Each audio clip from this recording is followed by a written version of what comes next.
Ciao a tutti ragazzi e benvenuti all'interno di un nuovo gameplay di Magic Dials of Planeswalker 2013. Ci ritroviamo contro a Rutger, questo fantastico personaggio con ben 53 carte all'interno del suo deck. E adesso vedremo un po' di che pasta è fatto. Soprattutto intravediamo che il suo mazzo apparterrà a un genere più terrestre, quindi i suoi mostri apparterranno al genere umano, mentre noi ci stiamo specializzando sempre con il fantastico mazzo fuoco, ovvero il mazzo appartenente al fantastico Sepulva. Allora, diamo un'occhiata alle carte. Abbiamo mantenuto la nostra mano perché abbiamo abbastanza carte montagna e numerose carte che possono infliggere danno. Però possiamo attivare adesso gli stivali piede lesto, ovvero le creature equipaggiate hanno antimalocchio e rapidità.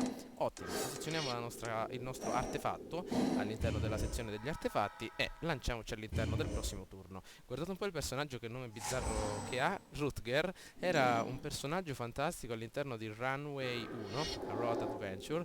Vi metterò il link della sua foto in descrizione, se la troverò. Vediamo un po'.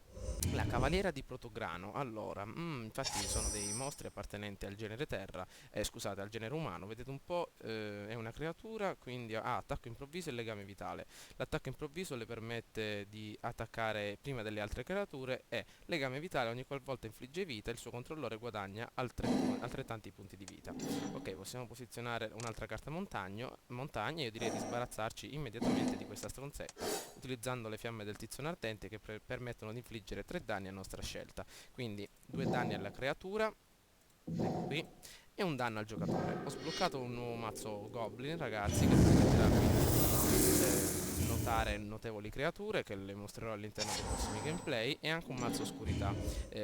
Come ho detto all'interno dei precedenti gameplay, effettuerò molti gameplay sulla modalità in multiplayer, soprattutto per notare le novità che ci sono, soprattutto per le nuove carte che sbloccherò nella campagna, perché la campagna può assumere un carattere molto lungo e molto prolisso, soprattutto perché gli avversari che appartengono alla CPU non sono particolarmente forti nello scontro ravvicinato, e soprattutto utilizzano sempre le stesse tattiche, quindi magari questi personaggi che affrontiamo, ovvero questi player, possono avere delle carte davvero molto particolari perché avranno acquistato il mazzo, e soprattutto può essere un duello molto più avvincente. Allora, come avete ben potuto vedere, ho evocato il nostro immondo di torcia con 2 di attacco e 1 di difesa, quindi permetterà di infliggere abbastanza danno da portare la sua vita a 17. Possiamo sacrificarlo per distruggere un artefatto, ma ciò non è necessario per adesso. Come potete ben vedere, le mie carte sono state notevolmente ridotte e sono riuscito a ridimensionare il mazzo.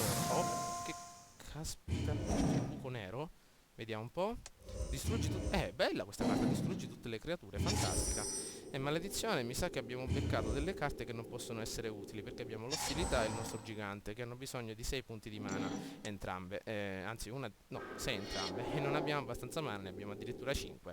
Però ecco che il nostro avversario evoca qualcosa. 2 carte, vediamo un po'. Una creatura, il chierico umano. Ogni qualvolta un'altra creatura entra nel campo di battaglia guadagna un punto di vita. Queste carte non mi piacciono, ragazzi. Sono delle carte che possono far diventare il duello molto lungo. Ecco, 2 stesse carte, proprio queste non ci aiutano. Vediamo un po', che infligge 1 di danno a un giocatore e a una creatura bersaglio. Maledizione, dobbiamo far entrare una terra per avvalerci del suo effetto. La partita si mette male. Il sovrano della bestia con cautela. All'inizio del tuo mantenimento se hai 40 punti vita, vinci la partita. Mamma mia, questo è un vero e proprio mostro, ragazzi. 6 di costituzione, siamo veramente messi male. Allora, vediamo come dobbiamo fare. Dobbiamo beccare una terra, ragazzi. Se non becchiamo una terra siamo finiti. Vediamo un po'. Abbiamo molte carte nel deck. Maledizione, non sono riuscito a ottenere la giusta. Oh, perfetto, una carta montagna ci può salvare. Allora, ragioniamo. Abbiamo il titano dell'inferno che, se entra nel campo di battaglia o attacca, infligge 3 danni. Quindi con 3 danni possiamo ridurre questo disgraziatino a 6, a 3, e con quest'altra fiamma ustionante possiamo ucciderlo. Però vediamo un po'.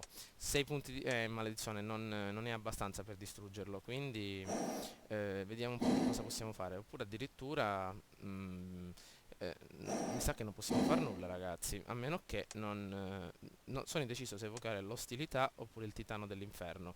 Io direi quindi a questo punto di utilizzare le fiamme ustionanti per infliggere danno a questi stronzetti. Vediamo un po'. E utilizzeremo i nostri mostri più avanti. Ecco, possiamo utilizzare un'altra fiamma ustionante. Blocchiamo il timer, eccola qui, mandiamogli questo maledetto mostro al cimitero. Ok, specializziamoci sull'attacco al prossimo turno. Benissimo, gli abbiamo inflitto anche un po' di danno ai punti vita. Innanzitutto ecco un altro artefatto, le magie bianche che lanci costano 1 in meno, più o meno come il nostro contenitore di fuoco che abbiamo utilizzato nei video precedenti, ecco 2 punti di danno che si aggiungeranno ai suoi punti vita. Bene, non possiamo bloccarli ovviamente. Ottimo, infliggici questo danno, maledetto.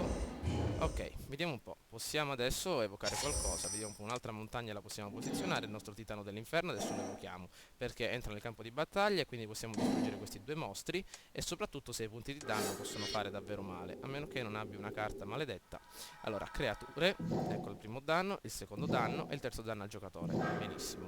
Al prossimo turno lo equipaggeremo anche con questo bello stivale, in modo tale da infliggere più danno, ottimo. Vediamo un po', possiamo farlo già da adesso perché abbiamo l'ultimo punto di mana, me l'ero dimenticato, e adesso possiamo attaccare immediatamente da antimalocchio, quindi non può essere preso. Vediamo un po', scegli il bersaglio, scegli se bersagliare creature o giocatori, ovviamente giocatori, perché è il secondo effetto, nel momento in cui attacca può infliggere 3 punti di danno.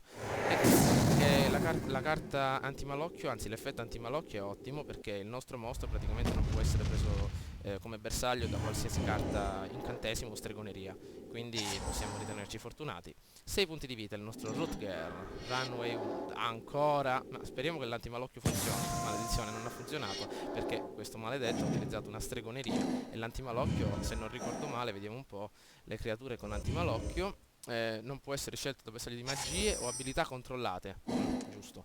Bene, attiviamo, anzi evochiamo la nostra ostilità, vediamo un po', rimarrà con 1 punto di vita se non sbaglio, perché questo maledetto gli aumenterà la vita. Quindi utilizziamo sempre il nostro equipaggiamento, sempre per antimalocchio, non si sa mai, e vediamo di attaccarlo.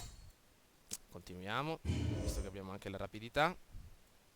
Bene, rimarrà a 1 punto di vita.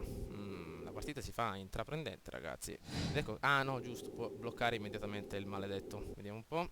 E probabilmente il suo mostro se ne andrà al cimitero. Ci ha inflitto 1 punto di danno. Vediamo un po', vi ricordo il suo effetto, ragazzi. Se infliggiamo danno con una qualsiasi carta magia possiamo mettere delle pedine elementali con 3-1, 3 attacco, 1 costituzione, in modo tale da finire il nostro avversario. E probabilmente è proprio quello che faremo con la nostra carta. Vediamo un po', infligge 1 di danno a ogni creatura e a ogni giocatore. Così abbiamo anche la possibilità di evocare un'altra carta che ci permetterà di attaccare il nostro avversario. Eccolo qui, una creatura elementale, uno sciamano elementale. E che cos'è? Ancora un'altra carta, vediamo. Che cosa fa? Una creatura bersaglio prende più 1. Addirittura ci ha aumentato l'attacco. Ah, grazie, così ti facciamo fuori prima. Ok, perfetto. Vediamo un po'. Ecco 5 punti di danno e altri 6 punti che andranno ad infliggersi all'interno del suo all'interno dei suoi punti. Vincitori, ottimo. Il nostro Sepulveda è riuscito a come possiamo dire, a superare il nostro caro Rutger, e abbiamo vinto e sbloccato una bella carta. Vediamo un po', diamo un'occhiatina all'interno della nostra gestione mazzo. Questo mazzo sembra molto più efficace, ma soprattutto dobbiamo tenere meno carte possibili per trovare quelle più importanti. Vediamo la carta che è stata appena adesso sbloccata, sarà all'interno dell'ultima sezione del mazzo. Diamo un'occhiata a qual è la carta che sta sbloccata, ma probabilmente ancora deve essere aggiornato. Eccola qua, esplosione di fuoco. Puoi sacrificare 2 montagne invece di pagare il costo di mana dell'esplosione di fuoco. L'esplosione di fuoco infligge 4 danni a una creatura o a un giocatore bersaglio. Wow! Abbastanza utile. Comunque ragazzi, ci ribecchiamo all'interno del prossimo gameplay per vedere un po' se riusciamo a migliorare il nostro mazzo e sconfiggere altri avversari. Ciao a tutti!